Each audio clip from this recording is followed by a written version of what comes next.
Praise the Lord. கர்த்தருக்கு பிரியமான அன்பு சகோதர சகோதரிகளே, யோவான் சுவிசேஷம் 19ஆம் அதிகாரம் 30வது வசனத்தில் ஆண்டவராகிய இயேசு கிறிஸ்து 6வது வார்த்தை சிலுவையிலிருந்து சொல்லுகிறார், எல்லாம் முடிந்தது என்று சொல்லுகிறார். அன்பு தேவனுடைய பிள்ளைகளே, அவருடைய வாழ்க்கையில் 2.5 ஆண்டுகள் அவருடைய ஊழியத்தை செய்திருந்தாலும் இன்றைக்கு அந்த ஊழியம் தீப்பற்றி எரிகிறதைப் போல எரிந்து கொண்டிருக்கிறதை பார்க்கிறோம். எல்லாம் முடிந்தது கடைசியாக அவர் ஆண்டவருடைய இடத்துல வந்து சொல்கிறார், எல்லாம் முடிந்தது. என்ன முடிந்தது?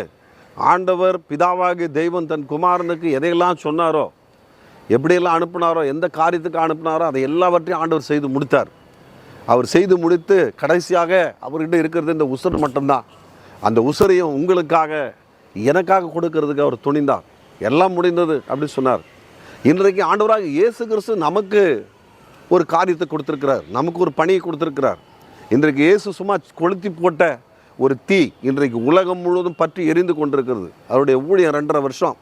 ஆனால் இன்றைக்கி நிறைய பேர் நம்ம சொல்லுகிறாங்க, நான் 50 வருஷம் ஊழியம், 40 வருஷம் ஊழியம், 30 வருஷம் ஊழியம் சொல்லின்னு இருக்கிறோம் அன்பு சகோதரர்களே. ஆனால் நம்முடைய ஊழியம் அப்படி பற்றி எரிகிற மாதிரி இருக்குதா? இன்றைக்கு 1000ல் ஒரு 30 பாஸ்டர்கள், 30 சபைகள் தான் பற்றி எரிந்து கொண்டிருக்கிறதை பார்க்குறோம். மீதியெல்லாம் எப்படி இருக்கிறது என்பதை நீங்களே அறிந்திருக்கிறீர்கள்.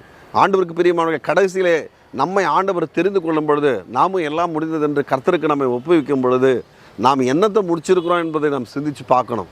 எல்லாம் முடிந்தது. ஆண்டவர் இந்த உலகத்தை மீட்பதற்காக பிதாவாகிய தேவன் எதையெல்லாம் அவருக்கு கட்டளையிட்டாரோ அதெல்லாம் செய்து முடித்தார்.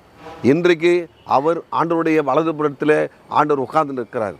ஆனால் இன்றைக்கு நம்ம இயேசு கிறிஸ்து நமக்கு வச்சுட்டு போன எல்லாவற்றையும் நம்ம செய்து முடித்தோம்னா நாமும் தேவனுடைய பாதத்தில் ரோஜாவை போல, புஷ்பத்தை போல, தேவதூதர்களைப் போல அவரை ஆராதிக்கிறவர்களா இருப்போம்.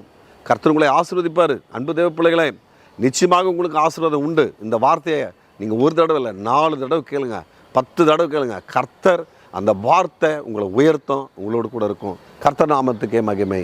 ஆமேன்.